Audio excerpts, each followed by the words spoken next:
Salut tout le monde, j'espère que tout le monde va bien. Rapide analyse sur le USD/JPY. Entre le weekly et le 15 minutes, on va essayer de faire une analyse relativement aux zones sur lesquelles les intervenants du marché, les investisseurs, les traders, que ce soit à moyen, à long ou à court terme, ces intervenants se basent pour pouvoir prendre une décision sur un actif bien précis.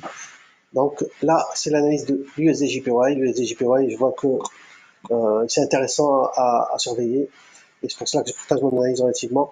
Donc l'USD/JPY en weekly, ce que me dit relativement à ma méthode, relativement à mon approche technique, à mon analyse sur les volumes, sur la volatilité, sur l'action des prix, sur le momentum. Voilà. Donc là, je partage le volume, l'action des prix et le momentum. Là, on a une zone de volume, voilà, celle-ci, sur le weekly.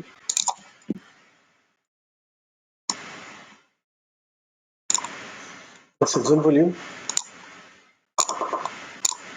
qui nous donne cette zone entre les 145 et les 137, c'est une zone de volume de pression acheteuse, donc qui pousse les prix vers le haut. Et puis, relativement au momentum, on a cette barrière sur les 144,44 qui a été générée par cette bougie de la semaine du 28 août, donc début septembre, 28 août. Cette bougie-là est une barrière par rapport à la structure de marché. Si les prix viennent casser cette barrière, la pression vendeuse est invalidée.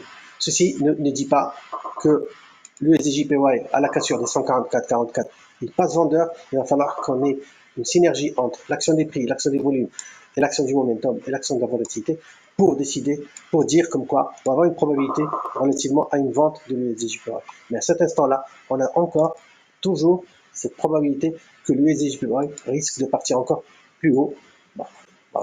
Là, on voit bien qu'il y a une barrière d'un chiffrement qui est sur les 150, mais on ne sait pas, personne ne peut prédire à cet instant-là, le weekly, sur l'USD/JPY en weekly, il est acheteur. On ne peut rien dire à part que l'USD/JPY est acheteur. Si par hasard les personnes cherchent des reverses en essayant de prédire ou de prévoir comme quoi il y a un retournement sur les 150 ou sur un niveau bien précis relativement à leur approche analytique, ça reste c'est de la probabilité qui est inférieure à 40-35%. Il va falloir prendre plusieurs tentatives pour pouvoir peut-être à un certain moment se retrouver avec un trade qui est en phase avec l'intention des intervenants. Mais à cet instant-là, on voit que le weekly est acheteur, on ne peut rien dire. J'aime bien voir des graphes qui sont propres, clairs et nets. Donc le USD/JPY en weekly, il est acheteur. Le USD/JPY en daily, on voit la même chose. On a une zone de volume sur les 47, entre 145,89, disons 146 jusqu'à 148. Si on fait rapidement, là on voit que les prix se sont manifestés autour de cette zone-là.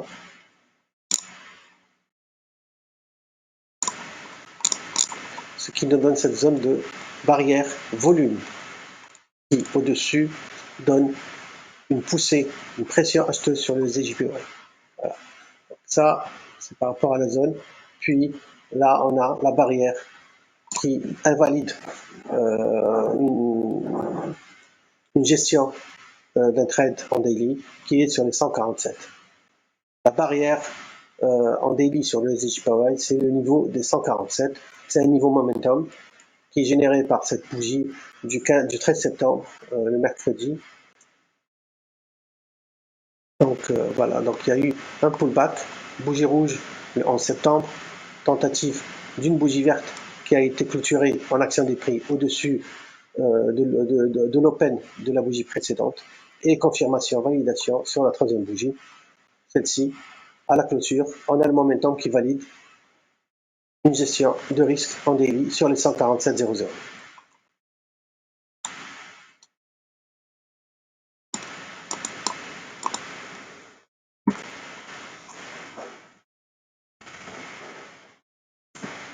On va passer sur le 4 heures.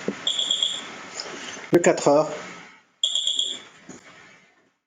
il est acheteur aussi, bon, juste à vue d'œil, sans faire d'analyse, il est très acheteur. Mais sur une prise de position, on a besoin d'avoir les niveaux bien précis pour faire une gestion de capital et calculer des tailles de position correctes par rapport à votre capital. Là, on a une belle zone de volume aussi sur le 4 heures qui a été générée pendant la soirée.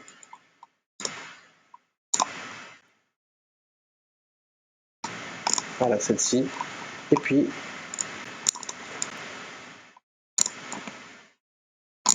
si on prolonge, on voit bien que là, il y en a 1, 2, 3, 4, 5, 6, 7, 8, 9, 10, 11.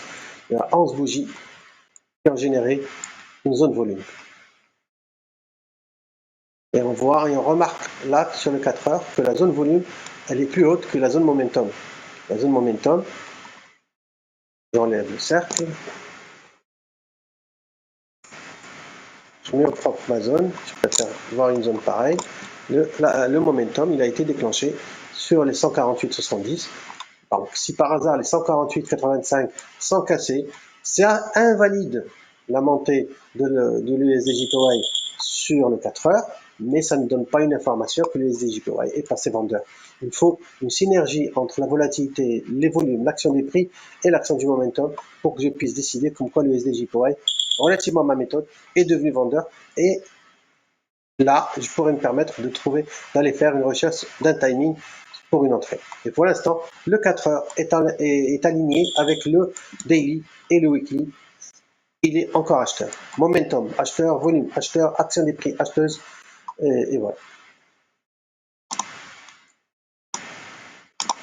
Donc l'étage du bas, il est acheteur. On va passer sur l'intraday. Le 1 heure, on a une zone de résistance, une zone de support sur le 1 heure. Qui a été générée juste sur cette bougie, celle-ci, cette bougie-là, à cet instant. Cette bougie 1 heure, elle est toujours en construction, il reste 29 minutes. La cassure de ce niveau,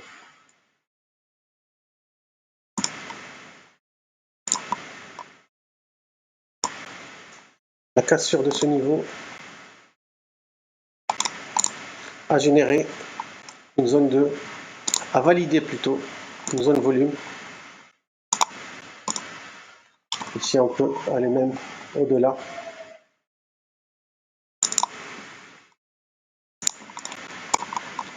Voilà, tout ça.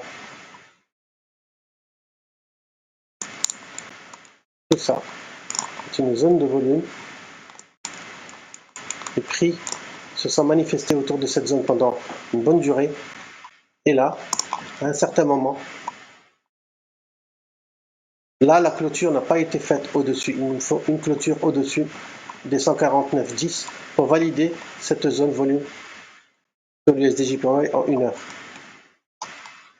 L'action du momentum aussi, comme sur le 4 heures, elle est au-dessous de la zone de volume. Dans tous les cas, j'ai une belle barrière.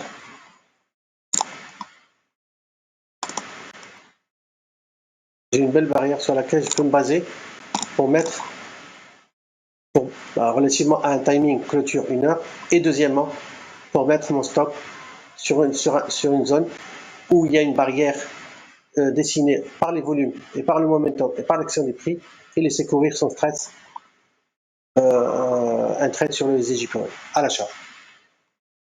Le 1 heure, attente clôture. Si la clôture de cette bougie 1 heure se fait au-dessus des 149,10, on est passé acheteur sur le 1 heure en phase avec le momentum.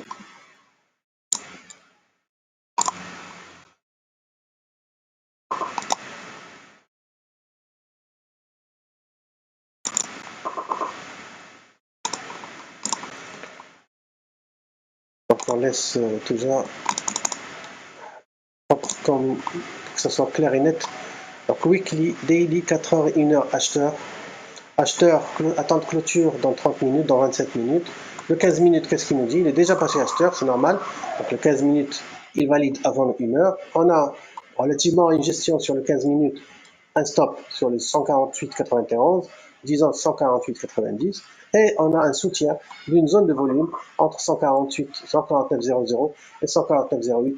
On a une zone de 10 pips, qui soutient la hausse de l'USD-JPY. Pour l'instant, on attend la clôture 1 heure, mais dans tous les cas, l'USD-JPY est acheteur sur les échelles de temps entre les 15 minutes et le weekly. Voilà. Si vous avez des questions, n'hésitez pas à commenter. Et si vous avez aimé un peu notre analyse, mon approche, un like, ce sera un encouragement pour faire d'autres analyses en parallèle. À partir d'aujourd'hui, je me baserai sur ce genre d'analyse, sur du mixed time frame et sur les zones qui génèrent un mouvement bien précis, soit vers le sud, soit vers le nord. Voilà. Merci à vous et excellente session de trading.